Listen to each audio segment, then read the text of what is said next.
इंद्रायणीचं पसायदान 15 मे लेकुरवाळा अभंग. लेखक डॉक्टर संतोष मोतीराम मुळावकर. अभिवाचक मनीषा विवेक वालेकर. जात्याची घरं आता मागं पडली. पूर्वी जातं घराचाच एक भाग असायचं. ते घरातल्या जमिनीतूनच उगवायचं.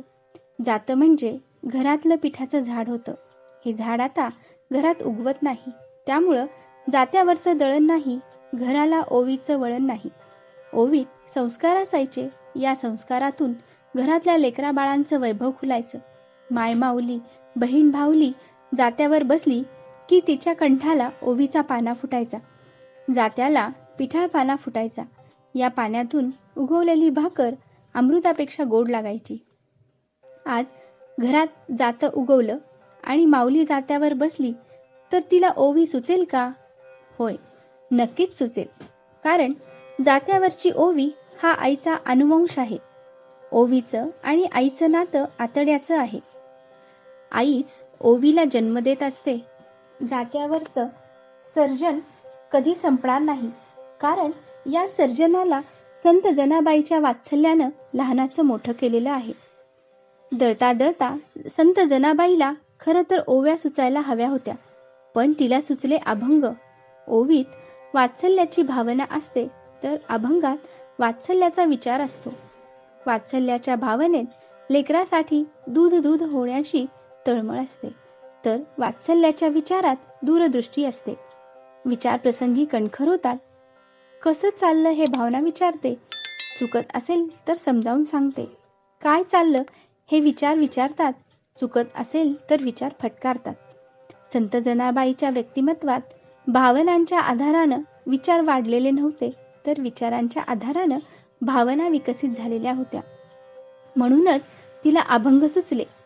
सुचताना या अभंगांनी जात्याची आत्ममग्न घरघर अनुभवली. इतरांच्या भुकेसाठी स्वतःच पीठ होण्याची धान्यांची धन्य अगतिकता अनुभवली. त्यामुळं संत जनाबाईच्या अभंगात ओवी अलगद शिरली.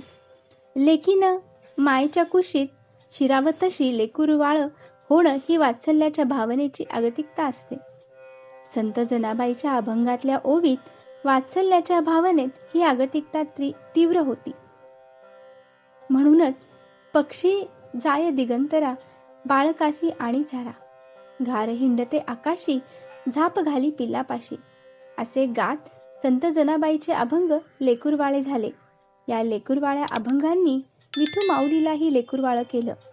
विठू माझा लेकुरवाळा, संगे लेकुरांचा मेळा, निवृत्ती हा खांद्यावरी, सोपानाचा हात धरी, पुढे चाले ज्ञानेश्वर, मागे मुक्ताई सुंदर, गोरा कुंभार मांडीवर, चोखाळ जीवा बरोबर, वंकाळ कडियेवरी, नामा करुंगुळी धरी, जनी म्हणे गोपाळा, करी भक्तांचा सोहळा.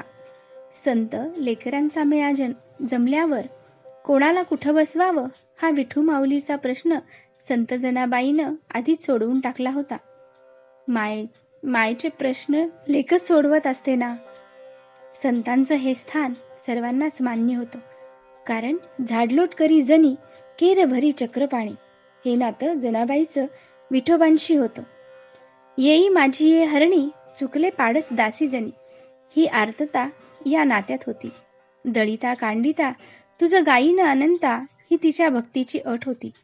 प्रसंगी धरीला पंढरीचा चोर, हा तिच्या भक्तीतला कणखर वात्सल्य विचार होता. विठू माझा लेकुरवाळा म्हणताना ती विठोबाची माय झाली होती. 15 मे 1350 संत जनाबाई हे जग सोडून गेल्यावर तो लेकुरवाळा अभंग पुरका झाला होता.